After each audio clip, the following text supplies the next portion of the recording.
kung gano'n ang nangyayari, kung totoo yan kung totoo yan na nagbago na ang stand ng ating Pangulo, I feel betrayed. Pero kung hindi pa nagbago at ako'y naniniwala naman sa kanya, then nagpapasalamat ako. I hope na hindi siya nagbago. Pagtataksil.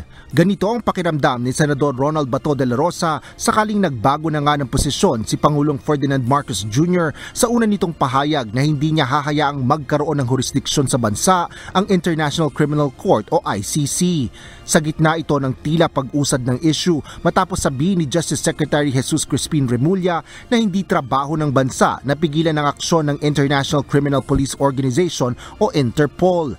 Kung maglalabas ng arrest order ang ICC laban sa mga sangkot sa war on drugs sa panahon ng Administrasyong Duterte, nanindigan ng senador na hindi ito pasasailalim sa jurisdiksyon ng International Court. Ngunit kung ihahain ang arrest warrant ng Interpol sa tulong ng Philippine National Police, susuko lang siya sa otoridad ng pamahalaan.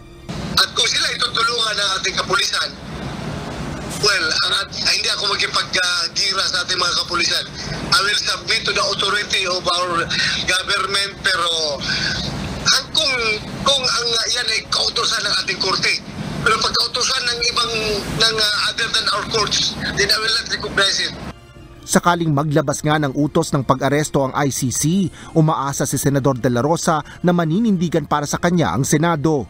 Worst comes to worst, I expect that my colleague will stand up for what is right, will stand up for their independence from Malacanang. Kung anong gusto ng Malacanang, whether it is tainted with politics or not, dapat ang Senado may sariling stand at ito ay dapat panindigan ng Senado. Sa kabila nito, kung nais lang humingi ng impormasyon ng Interpol at ICC sa kanya, ay handa naman itong sagutin ng senador.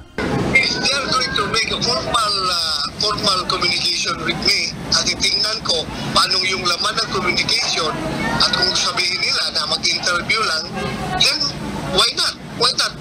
As a normal being, as a normal human being, hindi naman ako bastos. Kung merong magkatanong, sasagutin ko rin yung tanong. But it doesn't mean that I submit to their jurisdiction. It doesn't mean that I recognize their jurisdiction over my person. Gayunman, pinanghahawakan pa rin ni Senador de la Rosa ang sinabi ni PBBM na hindi niya hahayaang magkaroon ng jurisdiksyon sa bansa ang ICC. Asher Cadapan Jr., UNTV News and Rescue. Diyos ang aming sandigan, serbisyo publiko ang aming pinahalagahan.